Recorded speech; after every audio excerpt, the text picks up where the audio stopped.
बिस्मिल्लाहिर्रहमानिर्रहीम। अस्सलाम वालेकुम नाज़रीन, आप यूट्यूब चैनल देख रहे हैं। मैं इमरान ख़ान हूँ और आज बहुत बड़ा दिन है, बहुत बड़ा दिन है पाकिस्तान तहरीक इंसाफ के लिए, पाकिस्तानियों के लिए।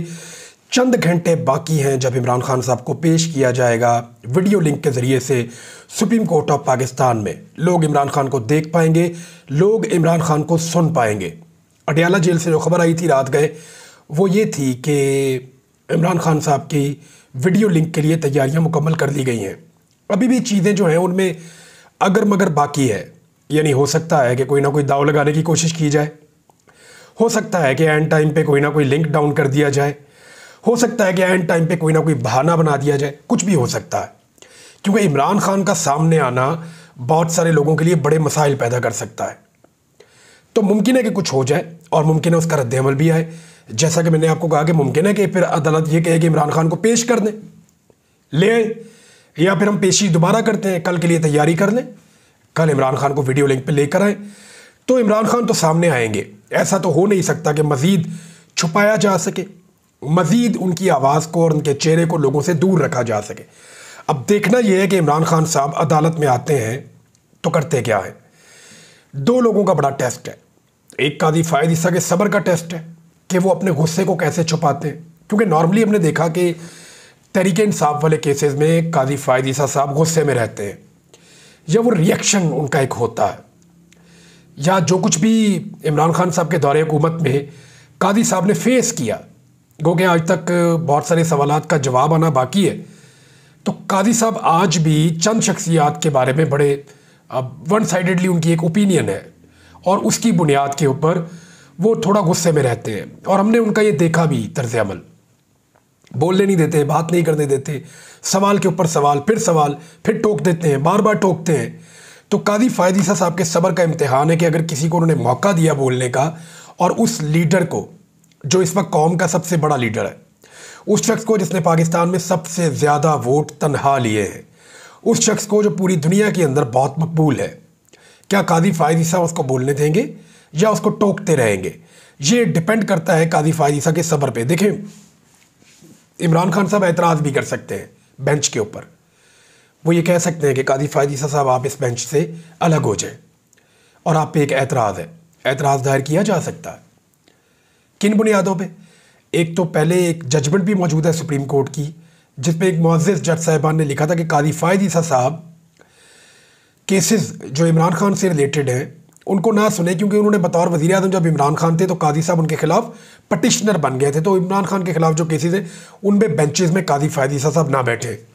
एक तो ये भी पुरानी बात है। दूसरा, काजी फ़ायद ईसा साहब ने तहरीक इंसाफ से बल्ला भी वापस लिया हुआ है। लेवल प्लेइंग फील्ड का केस भी नहीं सही तरह सुना PTI के मुताबिक, और ना ही काजी फ़ायद ईसा साहब ने आरोज़ के मामले में तहरीक इंसाफ को इंसाफ दिया। वो ये कहते हैं कि हमें अदलिया से आरोज़ चाहिए थे, जबकि जो ब्यूरोक्रेसी के आरोज़ लगाए गए उनकी वजह से सारी धांधली हुई है। ये फॉर्म 47 वहीं से निकला ना। तो इमरान खान साहब एतराज़ भी कर सकते हैं, लेकिन मेरे ख्याल में उनको एतराज़ नहीं करना चाहिए, उनको बात करनी चाहिए। अब इमरान खान साहब को अगर बोलने दिया जाता है तो वो क्या बोलेंगे? याद रखिएगा, उनको 10 माह के बाद बोलने का मौका मिल रहा है। 10 माह के बाद जब बोलेंगे तो वो तो फिर बहुत कुछ बताएंगे।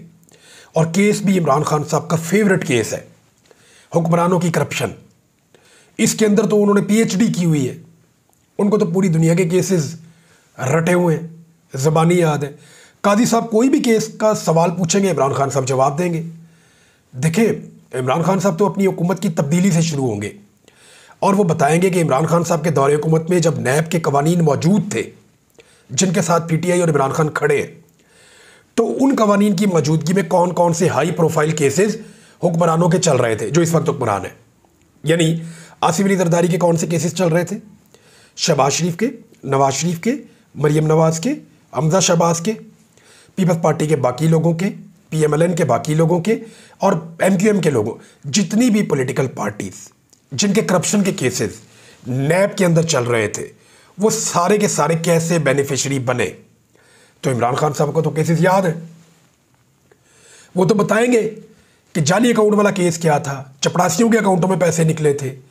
ये सारे केसेस इमरान खान साहब कल बता पाएंगे, क्योंकि ये इसका हिस्सा है। इमरान खान साहब अपने दिफा में नहीं आ रहे, वो एक कानून के दिफा में आ रहे हैं जिसको बदला गया है। फिर इमरान खान साहब ये बता सकते हैं कि जनाब जब ये कानून बदला गया तो इसके अंदर फ़लाँ फ़लाँ फ़लाँ फ़लाँ चीज़ें तब्दील कर दी गई। उन तब्दीलियों का फ़ायदा क्या हुआ? उन तब्दीलियों का फ़ायदा ये हुआ कि वो जो लोग हुकूमत में आए थे, हुकूमत को तब्दील करके पीडीएम की जमातें बनाकर, उन लोगों ने अपने सारे केसेस से जान छुड़ा लिए कवानीन को बदल के। ये इमरान खान साहब इसको 1 घंटा भी बोल सकते हैं, 1.5 घंटा भी बोल सकते हैं, और इमरान खान साहब ये भी कह सकते हैं कि मैं अपने दलाइल कल मुकम्मल करूँगा। इसको लंबा भी लेकर जा सकते हैं, उनके पास इस पर नॉलेज भी मौजूद है। और इमरान खान साहब की जो बोलने की सलाहियत है उसे आप सब लोग जानते हैं कि किस किस सियासतदान ने क्या क्या फ़ायदा उठाया। अब चंद घंटे बाकी हैं जब ये वीडियो मैंने ऑन एयर की है, जब ये वीडियो हमने अपलोड की है तो अब चंद घंटे बाकी हैं। 11 बजे का वक्त है, 11, साढ़े 11, 12 बजे इमरान खान साहब को मौका मिलेगा। बड़े सवालात अभी भी बाकी हैं कि क्या लोग इमरान खान को देख पाएंगे बराह रास्त। तो ख्वाहिश तो सबकी है कि वो इमरान खान को बराह रास्त देख पाएँ, लेकिन अगर अदलिया ना दिखा पाई तो ये अदलिया की कमज़ोरी होगी और इसके ऊपर उंगली उठाई जाएगी। मेरे ख्याल में इमरान खान साहब को अपना मुकदमा तगड़े तरीके से आकर लड़ना चाहिए। और ये जो वीडियो और तस्वीर और आवाज़ इमरान खान की, ये जिस लेवल पे वायरल होने जा रही है ना, आप इसका अंदाज़ा नहीं कर सकते। अगर तो ये आ गई, अगर तो इस निज़ाम ने इमरान खान को मौका मिलने दिया जो कानूनी है, जो उनका हक है, अगर उनको ये हक मिल गया तो फिर ये इस कदर वायरल होने जा रहा है कि शायद सोशल मीडिया के नए रिकॉर्ड बन जाएंगे पाकिस्तान में। ये मैं आपको बता देता हूँ। दूसरी एक और बड़ी खबर ये है कि लाहौर हाई कोर्ट के जो चीफ जस्टिस हैं उनके ऊपर लगातार अटैक हो रहा है। ये जो लाहौर में वकला का एहतजाज हो रहा है ना, ये कोई वकला तहरीक नहीं है, ये जजेस की आज़ादी के लिए भी नहीं है, ये अदलिया को दबाव से बचाने के लिए भी नहीं है। ये एक्चुअली क्या है, मामला ये है कि ये शुरू कैसे हुआ। जो लाहौर हाई कोर्ट के चीफ जस्टिस हैं उन्होंने ट्रिब्यूनल के लिए जजेस के नाम देने थे, जो इलेक्शन ट्रिब्यूनल्स होते हैं। ये इलेक्शन ट्रिब्यूनल ये होता है कि हाई कोर्ट के अंदर जजेस अपॉइंट हो जाते हैं जिनका काम होता है कि जहाँ जहाँ धांधली हुई हल्कों में उन केसेस को सुने और फैसला दें कि यहाँ धांधली हुई, ये नहीं ये जीता है, ये नहीं ये जीता है। तहरीक इंसाफ की सारी उम्मीद इसके ऊपर टिकी हुई है कि ट्रिब्यूनल्स के अंदर उनके फॉर्म 45 वाले रिजल्ट्स उनको वापस मिल जाएंगे। जैसा कि अभी शेखुपुरा से राणा अरशद का एक केस का फैसला है और उनका जो नोटिफिकेशन है वो मुअत्तल कर दिया अदालत ने। इसी तरह कुछ और फैसले भी, ख्वाजा आसिफ का भी फैसला आएगा आने वाले दिनों में, आप देखेंगे। रियाना डार वहाँ से बहुत मार्जिन से जीती हुई है। इसी तरह कैसरा इलाही का भी फैसला आएगा, परवेज़ इलाही की अहलिया का, वो तो बहुत लंबी लीड से, कोई 50-60 हज़ार की लीड से जीती हुई है। इस्लामाबाद की 3 सीटें, ये फैसले आएंगे अभी आने वाले दिनों में, आप देखेंगे। तो मामला ये है कि उन्होंने 8 जजेस एक्चुअली दिए हैं, 8 जजेस। 8 में से 2 मर्जी के जजेस तो अपॉइंट हो गए हैं, उनका नोटिफिकेशन जारी हो गया इलेक्शन कमीशन ऑफ पाकिस्तान से, लेकिन बाकी 6 जजेस का नोटिफिकेशन जारी नहीं हो रहा, इलेक्शन कमीशन नहीं कर रही। क्योंकि अगर ये 6 जजेस आएंगे तो तेज़ी से केसेस को सुनेंगे और तेज़ी से फैसला करेंगे। इलेक्शन ट्रिब्यूनल के अंदर बैठ के वो ये फैसला करेंगे कि ये नहीं ये जीता है, ये नहीं ये जीता है, और पीटीआई की सीटें बढ़ेंगी। ये प्रॉब्लम है। तो इलेक्शन कमीशन बात मान नहीं रहा, नोटिफिकेशन कर नहीं रहा। दूसरी जानिब लाहौर हाई कोर्ट के चीफ जस्टिस ने 5 जजेस का, 5 ऐसे जजेस जो गैर जानिबदार हैं, ईमानदार हैं, अच्छी शोहरत के हामिल हैं, 5 जजेस का नाम दिया कि इन्हें जो स्पेशल कोर्ट्स हैं दहशतगर्दी की, उनमें लगा दिया जाए। वहाँ जगह मौजूद है ना, तो वहाँ पे जजेस लगेंगे। तो 5 जजेस का नाम दिया, लेकिन मुस्लिम लीग नून की पंजाब हुकूमत कहती है जो जजेस का नाम हम देंगे, हम बताएंगे किसको जज लगाना है। तो वो अपनी मर्जी के जज वहाँ पे लगाना चाहते हैं, क्योंकि अगर गैर जानिबदार जज लग गए तो 9 मई के हवाले से या दीगर केसेस के हवाले से जितने भी झूठे केस सियासी तौर पे तहरीक इंसाफ को तोड़ने के लिए बनाए गए हैं वो सारे उड़ जाएंगे। बहुत सारे लोगों की ज़मानतें हो जाएंगी या वो बाइज़्ज़त बरी हो जाएंगे। तो क्योंकि दहशतगर्दी के केसेस को बतौर एक टूल, एक हथियार इस्तेमाल करती तहरीक इंसाफ के ख़िलाफ़ नून लीग, तो वो नहीं चाहेंगे कि वहाँ पे वो 5 जजेस अपॉइंट हों, आकर लगें। तो हुकूमत पंजाब जो है वो 5 जजेस भी नहीं लगा रही, हालांकि नाम दे दिए हैं chief justice Lahore high court ने। अब chief justice Lahore high court को कंप्रोमाइज़ होने का कहा जा रहा है, वो नहीं हो रहे, तो अब उनके ऊपर ये एक कंपेन लॉन्च कर दी है मुस्लिम लीग नून के वकला के विंग ने। अब ये है वो सारा मामला, इसको कोई अब वकला तहरीक वो उस तरह की नहीं है। ये एक और अहम मामला जो इमरान खान साहब का 12 सफ़ात का फ़ैसला आ गया, और जो एक और बड़ा केस उन पर बनाया गया था अल-कादर यूनिवर्सिटी का ट्रस्ट का, उसमें इमरान खान साहब की ज़मानत हो गई है। उसमें से भी कुछ नहीं निकला, वो भी केस बढ़ गया है प्रैक्टिकली। अब आज फजलुर रहमान साहब ने बहुत बड़ा स्टेटमेंट दे दिया। एक तो उन्होंने कहा कि इमरान खान साहब को यहूदी एजेंट कहना मेरा एक सियासी बयान था। अब आप अंदाज़ा करें ये कितना ख़तरनाक सियासी बयान था। आप किसी को पाकिस्तान जैसे मुल्क में यहूदियों का एजेंट कहते हैं तो आप उसकी जान को ख़तरे में डाल देते हैं।